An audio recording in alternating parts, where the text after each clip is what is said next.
Hi, my name's Gus Cameron, and I'm the owner of This Old Jock. Well, here we go. Start of another week.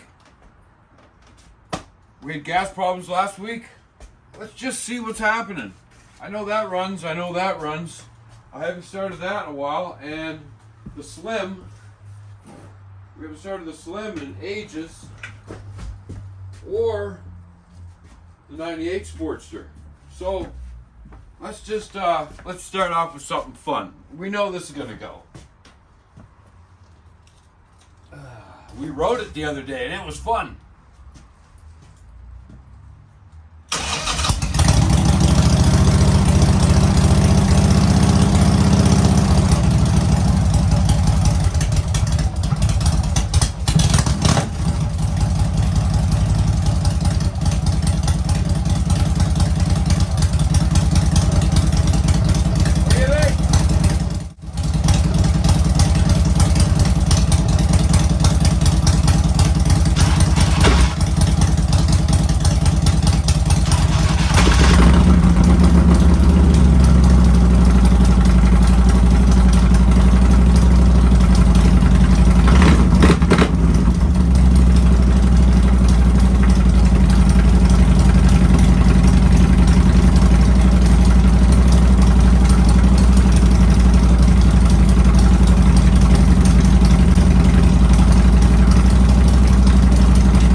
Well, so that freaking Slim, the battery, I cannot keep a battery up in that bike. I don't know why. I just put a new battery in that last year, and what the frig? I got it on tender. It says that it's charged. I turned to nothing.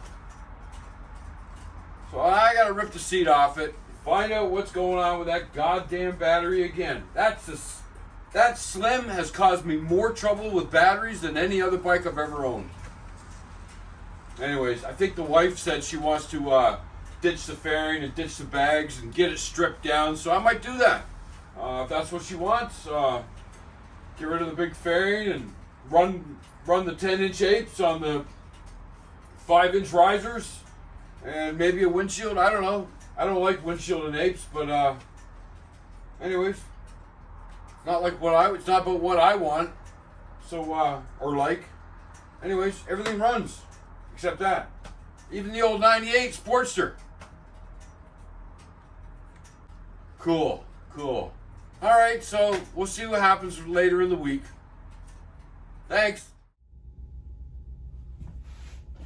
Hey, here's another tip for you. Anyways, before I get to the tip, so this is the battery tender that I had on the Slim Eliminator Canadian Tire. You know, everything that comes from Canadian Tire has a friggin' lifespan, eh? It's built right into it. couple of years and it doesn't work anymore. That's Canadian Tire for you. And they're not sponsoring this, and I doubt they ever will. But what the hell? 2 amp charger on charge all winter, and the battery was at 4.5 volts. It had a light on. The plug is hot because I plugged the battery charger into it, and the battery charger is charging. I just turned the fob, or I just turned the knob on. Headlight. I didn't try to go for a start. I want to bring it up before I go for a start. But, you know, I guess you get what you pay for, eh? The old term, you get what you pay for. So I'm going to maybe plug that in, meter the end, and see if I can figure it out, or put it on a battery, see if I got any output. I don't know what's going on. Anyways, too bad about that. So here's another thing. The first thing that came to mind when it wouldn't start was, I wonder if the fob has anything to do with that. Because every spring, you should put a battery in your key fob. For those that have them on the Harley Davidsons, there's nothing worse than being on the side of the road with a dead fob. Yes, you can Google some signal light, 4-way, button push, throttle, whatever. I don't even know what it is. And you can get it to start with a dead fob, but there's a sequence you gotta go through. I don't know what that is. And sometimes there's codes on these bikes. Usually I think from factory, they're 1, 2, 3, 4 or something like that. But if somebody has changed the code because they owned it from new, and then you got it off of them or at a dealership, then you got to figure out what the code is. And it's a very difficult thing. I think a couple of winters ago, the alarm on the, I changed the battery, or I was something going on with the battery. I took the battery out and the freaking alarm went off. And I couldn't get the alarm to shut off. I was dingling the fob all over the place, and it wouldn't shut the alarm off. So I'm sitting here in the garage with an alarm going, doors wide open, people are looking, wondering what's going on. It finally went off. I don't know why or how, but fobs, key fobs. So there's a battery in them, and they're 2032s. They're called number 2232s. I just happened to be over in Dartmouth, IKEA. This is like $3. If you wanted to get one of these at Canadian Tire, like $10, Energizer. So let's get into it. Is there a special way we got to get into these things? Yep. Yeah, there is. They want you to cut them open. See, it's got scissors.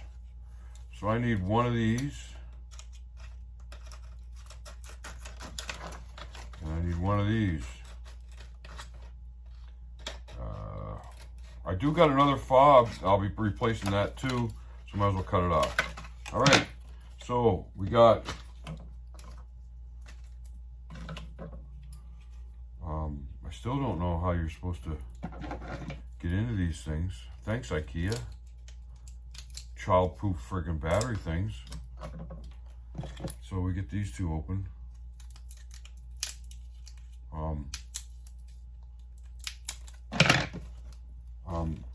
Same as your truck or your car, anything's got a fob.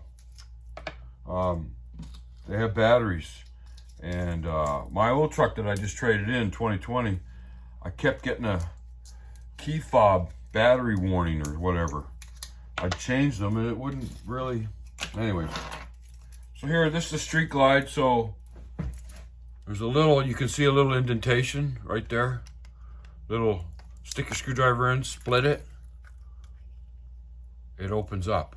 All right, there's the battery. Note the position, right?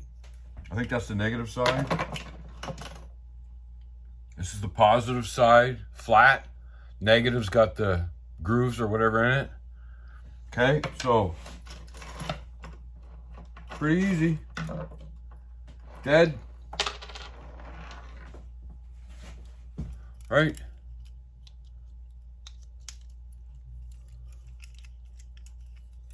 It's in. Cover it up. Close it up. Done. Fob is changed. Battery in the fob is changed. All right, so that's done. Let's do Andrea's. Same deal. There's a little slot right there. Open it up. There's the battery.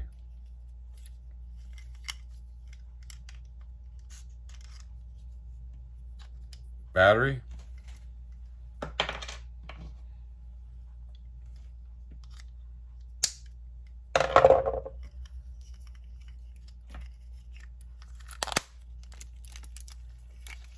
Done. Done. So there you go. So, yeah, check that out. I'm taking a bunch of these to Montreal for the Roll the Bones. Yeah, baby. Got a bunch of cards. Gonna hand out a bunch of cards. And if, you know, you don't want to watch that channel, maybe you should watch that channel.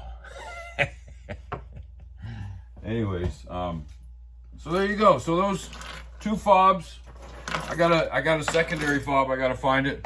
I'm gonna change the battery in it too. So they're dead. You gotta dispose of these properly. Don't have them around your kids. They get stuck in their throat. They don't want to eat them. But anyways, maybe the same people that eat the Tide Pods could maybe get energized and eat these. Anyway, so yeah, so there. That's another little thing. The bike's on charge. I know that'll go. I could probably get it going later on today, but I'll let it go. It's on 10 amps.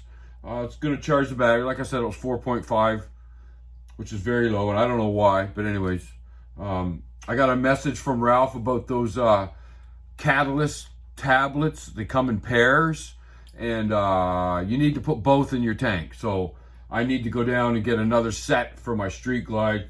Might get a set for the Slim. But you leave them in your tank, they're in there for life. You don't try to retrieve them when you sell your bike. It's just something. And potentially, I'll test it next year when I park that bike, that chopper in November. And then I go to start it in March or April. And we'll see how it runs and see if there's any difference. It's supposed to give you a couple of more horsepower. It's supposed to get cleaner burn. It's supposed to really improve your fuel. So think about it. It might be something worthwhile. Thanks again to Ralph. And check out all them other channels I keep talking about. I forgot to mention Goldie's Garage in my last video. So check out Goldie's Garage. Bruce, he's out in there and on the Prospect Road. Good guy. He's the president of the Vintage Group in here in Nova Scotia. So check him out. He's got some good content. All right then. We'll see what happens later on. All right. Let's give this a go. It's been like 2.5 hours maybe. So I'm going to unplug it. Whoa! Guess that'll have to move with all the vibration. We'll unplug it. We'll take the clip off. Take this, move it. Put that there. Let that go. That's a leather shield that we got made to keep some of the heat off the pipes. Because it was very, very hot right here. Just to shield it. Let's see what it does.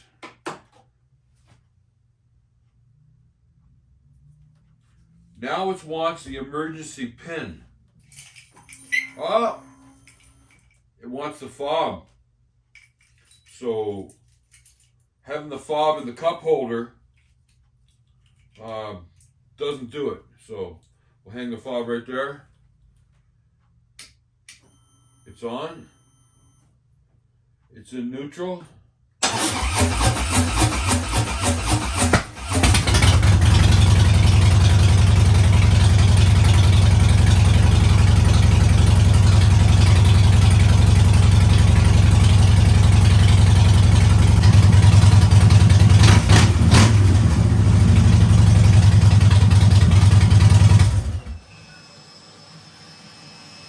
Guess we don't want that radio station. Bye-bye. So yeah, well, that's good. One problem solved. Good. I got some fresh premium gas out there. I'm gonna top up the tank because it says low range. It wanted the emergency pin because it wasn't reading the fob because it was in the steel cup holder. So that's something I gotta look that up to find out. How do you find out what the pin number is on that bike or that bike? If somebody has changed it, then it's not original. It's not from the factory. So I don't know how you reset it. I don't know anything about that. So that's something to look up, and that's something to maybe I'll figure that out, and we'll include it in this video. Yeah, I got this shirt on. Easy Company, EAZY. The guys are pretty crazy. They're down in Worcester, Massachusetts. They're having a chopper show, 13th of July. I'd love to go. I don't know. Might happen. Who knows? All right, later on. Hey, how you doing? We got to move some bikes around. I got to get that off the table. I got to get that outside. And I got to get this on the table. Why? Well, we have our annual blessing of the bikes coming up on the 4th of May. I got to do a once over on that, oil levels, tire pressure, make sure nuts and bolts are tight, you know, just go over it. So I got 3 bikes I got to move around and get that on the table. And that's what we're doing today. It's sunny out. It's nice. It's having a good day. Might even go for a little rip. Who knows? All right. Stand by.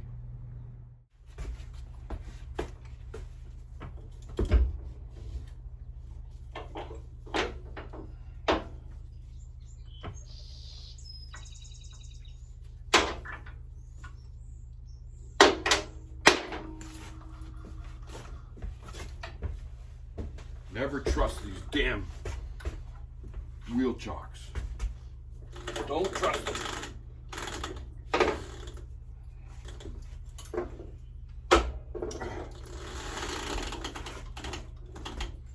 Safety first.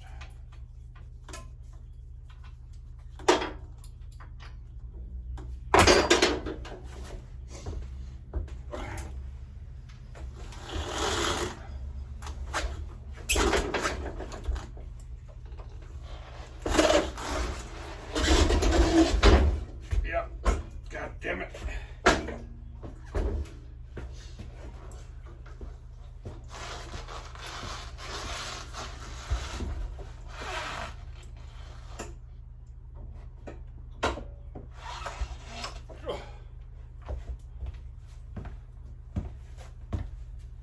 Left the kickstand up when I went down the ramp. Not a good idea. Anyways, I'll take it down the yard and park it and get the chopper out and then work on getting that going. All right, here we go. The big girl.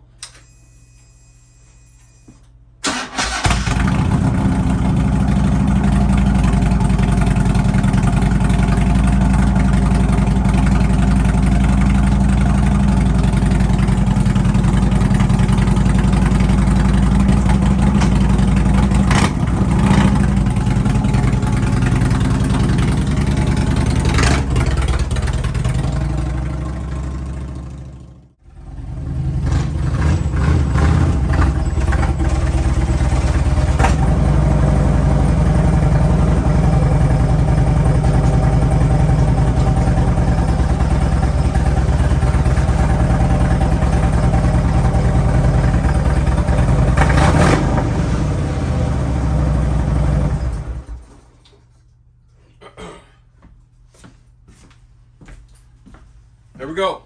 So I'm going to show you in a little bit what I used to get that bike safely on this table.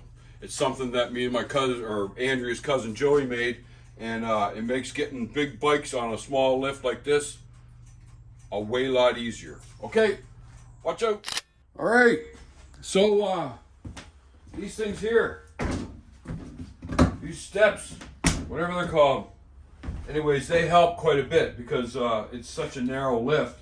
Most lifts are this narrow, but these bikes are so wide. So this is somewhere where you put your feet when you're coming up the ramp. Hopefully it'll all go good, and I'll get it in here right now.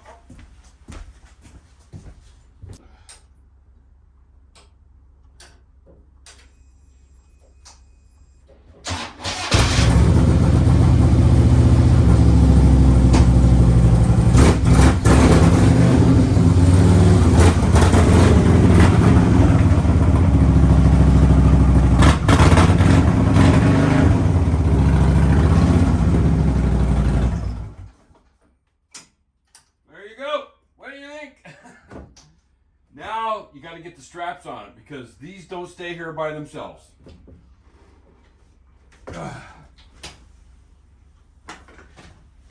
They're okay, but don't trust it.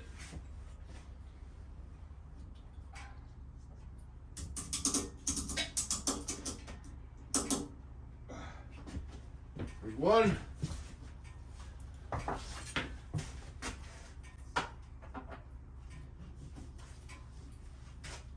Who knows if I'm doing this right? There's all kinds of experts out there. I'm sure they'll let me know. I'm sure of it.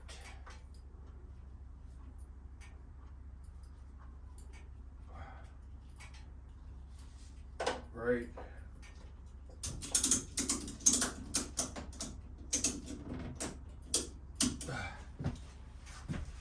Lean. There. Looks good to me. Looks good to me. All right, so now we'll get the lift up in the air and we'll start checking oils and tire pressures and do a little cleaning because I got that ride coming up on the 4th. All right, check back later. All right, so tire pressure 36 PSI. I haven't done the front yet. Checked my engine oil. It's good. My transmission oil was low. I put about, I don't know, 2 ounces in it, 3 ounces, and brought it up to the mark on the stick. So that's all good. No, she's good. I'll take that filter off and give that a clean. So tire, did the shocks, 28 pounds. This is the Sissy Bart that I had made. We cut out the plates. I bought these things and we cut out the plates, and it's a quick detach Sissy Bar. So it works good. I like it. So I'm going to put the jack a little further forward, and I'm going to jack the front up, get that wheel to spin because the stem is right here. I can't get at it, so I got to get the stem so I can check the tire pressure. I could also do it on the ground. I don't need to do it right now. So yeah, so primary looks good. This has got a rattle in it. I don't know what it is, but when the speaker's going, it rattles. So I'm going to check these screws or take them out and see if something's loose. Maybe the speaker screws are loose. I don't know. Something's rattling. So we'll get that figured out. We got the other bikes out in the yard. They're getting some sun. Getting some sun. They're looking good. Looking good. Yeah. And the old woodpecker in the back. It's looking good too. I'll probably videotape me starting these things and putting them back in the garage. Maybe wait for my wife to get home and she can do a little handheld video of me putting them back in the garage. My buddy Luke is on his way over, I think. I feel like riding today, but I don't feel like riding today. My good buddy Dave had a major crash yesterday morning on his way to the Veterans Breakfast, and it's got me kind of spooked. I just want to relax. I don't want to go out. There's too many friggin' new drivers out there, and you know what I mean. I just want to relax and not be on the road today. Anyways, it'll happen. All right. All right, here we go. Let's get these things back in the barn. Ah.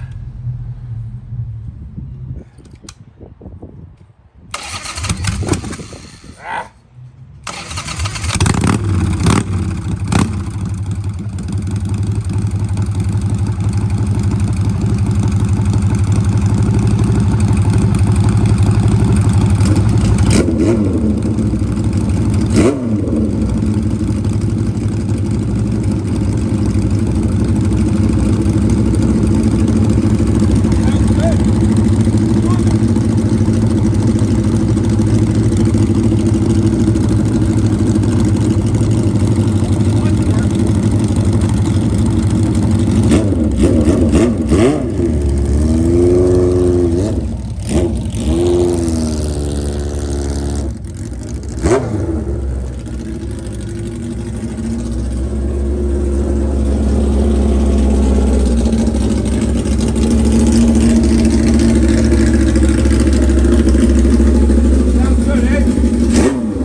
Let's go get the hot rod.